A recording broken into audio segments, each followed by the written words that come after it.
ओम शांति।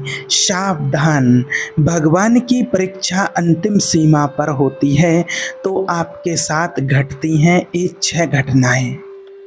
देखिए, जब भगवान हमारी परीक्षा लेते हैं, जब परमात्मा परीक्षा लेते हैं और जब उनकी सीमा परीक्षा की चरम सीमा होती है, जब चरम सीमा आती है, उच्चतम सोपान आता है, तो हमारे साथ क्या क्या होता है आज हम जानेंगे। परीक्षा तो देखिए परीक्षा ही होती है। परीक्षा में उत्तीर्ण होना हम सभी साधकों का, हम सभी का कर्तव्य होता है। लेकिन वो परीक्षा में हमें किन किन दौरों से गुजरना पड़ता है, कौन कौन सी समस्याओं का हमें सामना करना पड़ता है, कौन कौन से व्यवधान हमारे सामने आते हैं, कैसी कैसी परीक्षाओं से हमें गुजरना पड़ता है। आज का वीडियो बहुत ही महत्वपूर्ण होगा, इसलिए इसको आप बहुत अच्छे से देखना, क्योंकि यहीं तक आते हुए साधक अपनी साधना करना छोड़ देते हैं, भक्त आत्माएं अपनी भक्ति करना छोड़ देते हैं और पुजारी अपनी पूजा करना छोड़ देते हैं। और जो परमात्मा के बच्चे जो ज्ञान में चलते हैं, भगवान को साथी बना लेते हैं, जो ज्ञान में चलते हैं, तो वो ज्ञान से दूर हो जाते हैं, ज्ञान से दूर हो जाते हैं। और यहाँ तक भी देखा गया है कि कितने लोग आस्तिक से नास्तिक भी बन जाते हैं। तो कहीं ऐसा ना हो कि हम में से कोई भी इन परीक्षाओं से घबरा करके साधना ना छोड़ बैठे। इसलिए अगर हमें पहले से ये पता हो जाता है कि परीक्षा में ऐसा ऐसा क्वेश्चन आएगा, तो हम उसकी पहले से तैयारी कर लेते हैं कि हमारे साथ क्या क्या होने वाला है। इसलिए हम तैयार रहें हर प्रकार से भगवान की परीक्षा देने के लिए, भगवान की परीक्षा में तैयार रहें। और हमारा जो दायित्व है, जो हमारा कर्तव्य है, उससे हम कभी मुंह नहीं मोड़ सकते हैं, उससे पीछे नहीं हट सकते हैं, भले भगवान परीक्षा लें। तो हमारे साथ क्या क्या होगा, कौन कौन से पेपर हमारे सामने आते हैं, तो इसके लिए हमें पहले से समझ लेना बहुत ज़रूरी है कि हमारे सामने कौन कौन से व्यवधान आ सकते हैं, कौन कौन सी समस्याएं हमारे सामने आ सकती हैं। और ये परिस्थिति, ये परीक्षाएं हमारे सामने इसलिए आती हैं कि हम इनमें पक करके और ज़्यादा स्ट्रॉन्ग बन जाएं और ज़्यादा मजबूत बन सकें, ताकि संसार के झंझटों से हम भयभीत ना हो सकें। तो उन सभी दौरों से हमें गुजरना पड़ता है जिनमें हमारी गिरने की संभावना अधिक होती है। तो आज हम जान सकते हैं कि वो कौन कौन से कारण होते हैं कि हमारी परीक्षा चल रही है और हम परीक्षा के एकदम अंतिम स्थिति में हैं, अंतिम दौर पर हैं, और समझो कि हम बिल्कुल आखिरी पेपर हल करने वाले हैं, हमारा लास्ट का पेपर है और लास्ट का पेपर हम हल करने वाले हैं। तो उस टाइम पर हमारे साथ कौन कौन सी घटनाएं घटने वाली हैं। तो देखिए, जब हमारी परीक्षा होती है, जब भगवान हमारी परीक्षा लेते हैं, तो सबसे पहले हमारे साथ होता है, जब भगवान की परीक्षा एकदम उच्चतम सोपान पर होती है, तो हमारे साथ दुखों की भरमार होती है, हमारे जीवन में दुखों की भरमार होती है। एक दुख जीवन से ख़त्म नहीं हो पाता है और दूसरा दुख जीवन में हमारे आ जाता है, दूसरा आ जाता है, तीसरा आ जाता है, चौथा, यानी कि दुख पर दुख, कष्ट पर कष्ट, मुसीबतों पर मुसीबतें हमारे जीवन में आती रहती हैं, बीमारियों पर बीमारियां, हानि पर हानि हमें होना शुरू हो जाती है। बहुत कठिन होता है समय ये अपने को स्टेबल रखने का। तो ऐसी स्थिति में हम सोच सकते हैं कि यह हमारी परीक्षा है, भगवान हमें संकट की भट्टी में पकाना चाहते हैं, ताकि हमारा यश, हमारी शक्ति और हमारा आत्मबल और मजबूत हो जाए। तो यही समझ करके हमें अपनी साधना में और अधिक जुट जाना चाहिए। नुकसान नहीं होगा ये निश्चित आप मान लीजिए, हानि नहीं होगी आपको ये आप निश्चित मान लीजिए। जो भी हानि होते हुए दिखाई देगी आपको, तो वो थोड़े समय के लिए, उसके बाद आपके जीवन में अपार सुख और अपार शांति आने वाली है। इस बात के लिए आप विश्वास रखिए। तो पहला तो लक्षण यही होगा हमारे जीवन में कि हमारे जीवन में चारों तरफ से दुखों की भरमार होगी, चारों तरफ से दुख आएगा, आप सोच भी नहीं सकते हैं ऐसे ऐसे दुख आपके जीवन में आएंगे। दूसरा, ऐसी परिस्थिति में, जब हमारी परीक्षा हो रही है और जब आपकी परीक्षा चल रही है, आप परीक्षा के अंतिम दौर से गुजर रहे हैं, तब आप अगर जॉब कर रहे हैं, आप नौकरी करते हैं, तो आपकी नौकरी छूट सकती है, आपकी जॉब भी छूट सकती है, ऐसा भी हो सकता है। अगर आप व्यापारी हैं, आप व्यापार कर रहे हैं, तो आपके व्यापार में घाटा हो सकता है, आपका व्यापार चौपट भी हो सकता है। हमारा स्वास्थ्य खराब हो सकता है, उस खराब स्वास्थ्य में भी हमें जहाँ तक हो सके हमें अपनी साधना को बरकरार रखना चाहिए, आगे बढ़ाते रहना चाहिए। ये जो परिस्थिति आई हैं, ये पहले नहीं थी और ये बाद में भी नहीं रहेंगी, ये बीच में हमें महसूस कराई जा रही हैं। हमारी आत्मशक्ति को बलवान बनाने के लिए ही हमको ये पेपर देने पड़ रहे हैं और ऐसे में हमारा कोई साथ नहीं देता है। सभी हमारे ऊपर हंसेंगे कि ये इतनी पाठ पूजा कर रहे हैं, इतनी साधना कर रहे हैं, इनके घर में तो खाने के लिए नहीं है, इनके घर में तो कुछ भी नहीं है। घर वाले भी आपको ताने मारेंगे, कोई भी आपको उस टाइम पर साथ देने के लिए तैयार नहीं होगा। लेकिन ध्यान रखना, इस बात का कोई भी साथ नहीं देगा, लेकिन वो पीछे से ज़रूर अपना हाथ, सुरक्षा कवच भरा हाथ ज़रूर आपके ऊपर रखा रहेगा। परीक्षा तो देनी ही पड़ेगी, पात्रता तो सिद्ध करनी ही पड़ेगी, लेकिन वो गिरने भी नहीं देगा। वो परमात्मा न्यायकारी के साथ साथ दयालु भी है, तो हमेशा उसका दया भरा हाथ आपके सिर पर रखा हुआ रहेगा। जैसे जब कुम्हार घड़ा बनाता है तो वो बाहर से चोट मारता है, लेकिन अंदर भी एक हाथ बनाए रखता है ताकि एक घड़ा अंदर से टूट ना जाए, तो वो टूटने नहीं देगा और हमें टूटना भी नहीं चाहिए। इतनी परेशानी आने के बावजूद भी अगर हम टूट जाते हैं तो फिर हमें डबल नुकसान हो जाता है, दोहरा नुकसान हो जाता है। परमात्मा की प्राप्ति से भी वंचित रह जाएंगे और अपनी घर गृहस्थी में भी आप नुकसान कर बैठते हैं।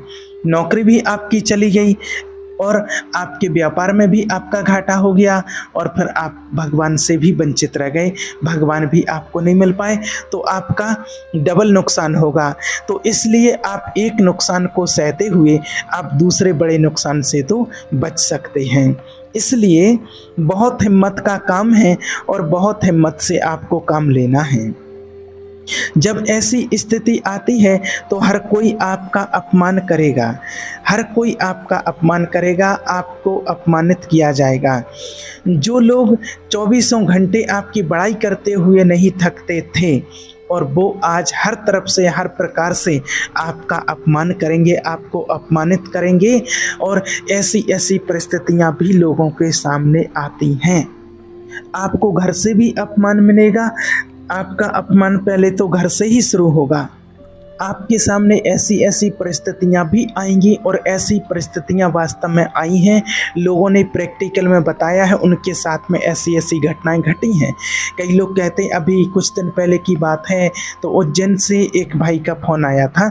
उन्होंने बताया कि वो बाबा के बच्चे हैं, 8-10 साल से ज्ञान में चलते हैं, सब कुछ उनका बढ़िया चल रहा है, माना पहले से, लेकिन अभी बहुत घाटा हो रहा है। वो व्यापारी हैं, तो जब ज्ञान में नहीं चलते थे और इतनी ज़्यादा भक्ति भी नहीं करते थे तब बढ़िया व्यापार चलता था, लेकिन जब से उन्होंने भक्ति करना शुरू किया और उसके बाद फिर ज्ञान में आए हैं, तब से ज़्यादा घाटा पड़ने लगा है उनके व्यापार में, हर तरफ से घाटा हो रहा है। और एक भाई ने और बताया कि मैं बचपन से ही भक्ति करता हूँ और भगवान में विश्वास भी रखता हूँ। ये तो अभी 3 दिन पहले की बात है। एक भाई मिले थे, उन्होंने आमने सामने जब बैठे हुए थे, थोड़ी उनसे ज्ञान चर्चा होने लगी, तो फिर उन्होंने बताया कि भगवान में विश्वास तो है, लेकिन मैं बहुत टाइम से भक्ति करता हूँ, लेकिन मेरी इतनी परीक्षा हुई कि मैं सोच भी नहीं सकता था, इतनी मेरी परीक्षा हुई। मेरे भाइयों ने मुझे अपमानित किया। उन्होंने अपने पूरे जीवन की जो कहानी बताई, तो उन्होंने बताया कि मैं 4 भाई हैं, मैं सबसे बड़ा हूँ, 4 भाइयों में। और मैंने बड़ा था तो मेरा कर्तव्य था भाइयों को पढ़ाना लिखाना, सब कुछ करना, पिता के साथ में काम करना, सब कुछ करना। जब भाई बड़े हो गए और बड़े हुए तो उन्होंने मेरा बहुत अपमान किया, मुझे मारते थे। और जब उसकी शादी हुई तो शादी होते ही साथ घर से निकाल दिया, और उसकी माँ ने भी साथ नहीं दिया उसका। और पिताजी थोड़े सीधे थे तो वो कुछ नहीं कहते थे, लेकिन भाइयों ने माँ के साथ मिल कर के और मुझे प्रॉपर्टी से बेदखल कर दिया। मुझे कुछ भी प्रॉपर्टी का हिस्सा नहीं दिया। बाकी सब कुछ था, अच्छे से भरपूर था, परिवार में कोई किसी चीज़ की कमी नहीं थी। भाइयों ने अपमानित किया और मैं जब कुछ मांगने जाता था तो भाई मुझे मारते थे। ऐसा बताया उस भाई ने कि बहुत मारते थे, माँ के साथ, माँ भी मुझे मारती थी माँ के साथ मिल कर के। फिर जब उसकी शादी हुई तो घर से अलग कर दिया। उनकी वाइफ थोड़ी पढ़ी लिखी थी तो उन्होंने थोड़ा और पढ़ाया, वकालत कराई और वाइफ को एडवोकेट बनाया। बोले वाइफ एडवोकेट बन गई हैं। और फिर एक बच्चा हुआ उनका, तो बच्चा को भी अच्छे स्कूल में पढ़ाया और आज बच्चा, वो कहते भगवान की कृपा से अच्छी पोस्ट पर है, एक डॉक्टर है, गवर्नमेंट जॉब पर है वो। तो आज तो सब कुछ मिल गया है उनको, लेकिन वो कहते कि मैं विश्वास बनाए रखा भगवान पर कि भगवान तुम ही हो, दुनिया में और कोई नहीं है मेरा। तो चारों तरफ से घाटा मिल रहा था, लेकिन भगवान ने मेरी लाज रखी है और आज भाइयों से मैं 4 गुना आगे हूँ। उसने बताया कि भाइयों से मैं 4 गुना आगे हूँ, सब कुछ मेरी स्थिति बढ़िया है।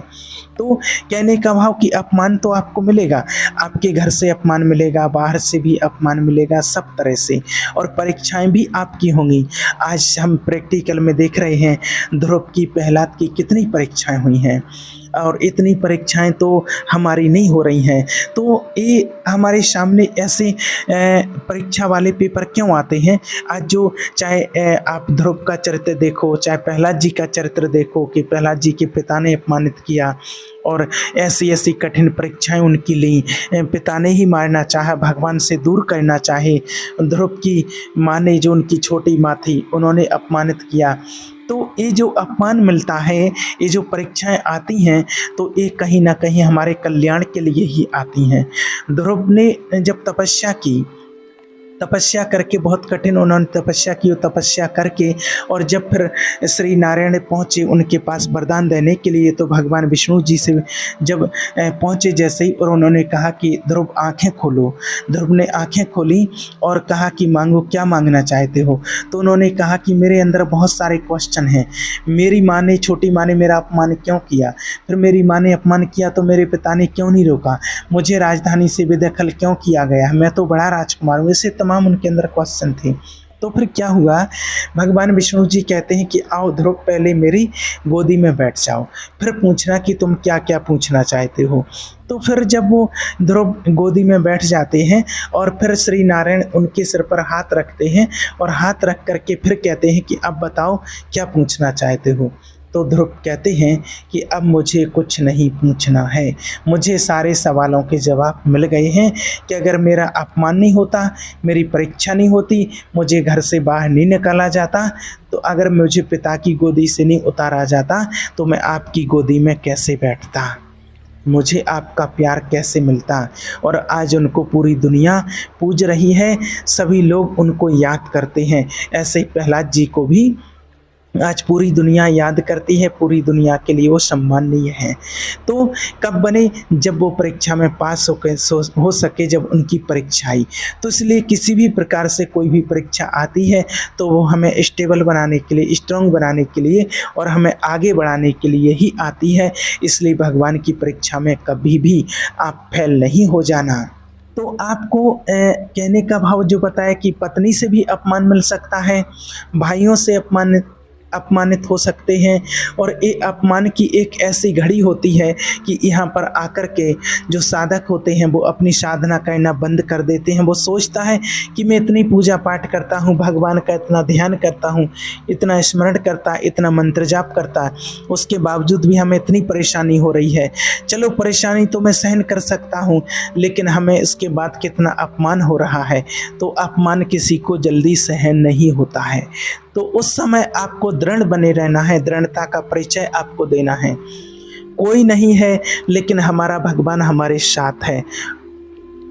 और अगर आपके साथ कोई ऐसी मुसीबत आई है, ऐसी परिस्थिति चल रही है और ये वीडियो आप तक पहुंचा है, तो समझो कि भगवान आपके साथ है और आपको मदद देने के लिए ही भगवान ने किसी न किसी प्रकार से ये वीडियो आप तक पहुंचाया है।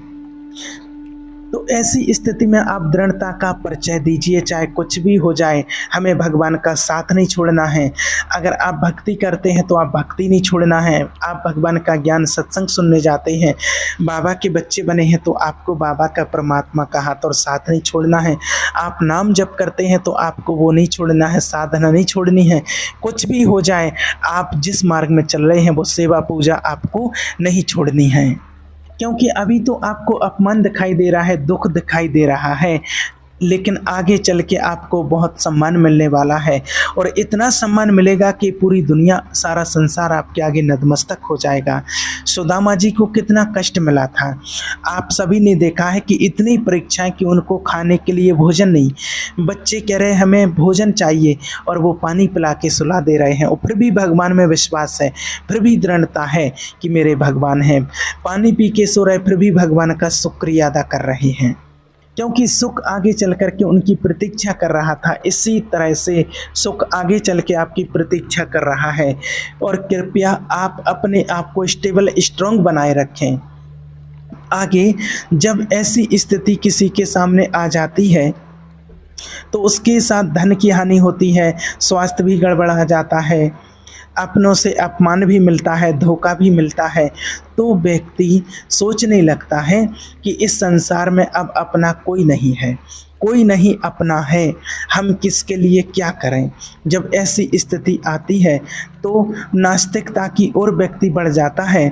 तो वहाँ पर हमें बहुत होशियारी की ज़रूरत है। हमें नास्तिकता की ओर नहीं बढ़ना है, हमें परमात्मा का हाथ दृढ़ता से पकड़े रहना है।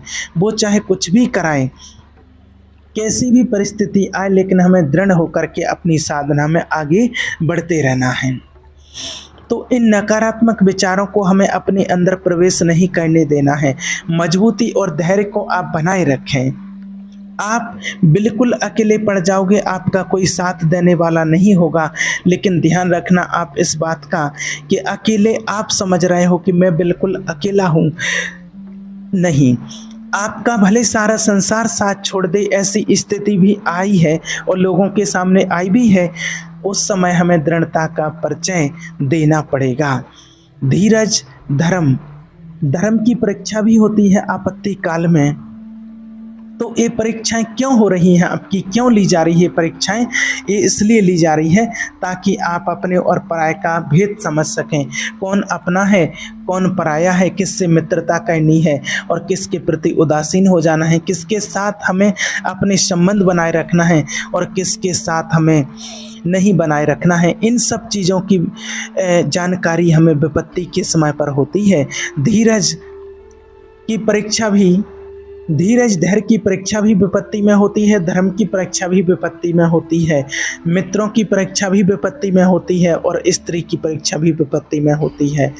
तो हमारे साथ जो ऐसी परीक्षाएं होती हैं तो वो सिर्फ इसलिए कि तुम संसार की असलियत को समझ सको कि आखिर संसार है क्या।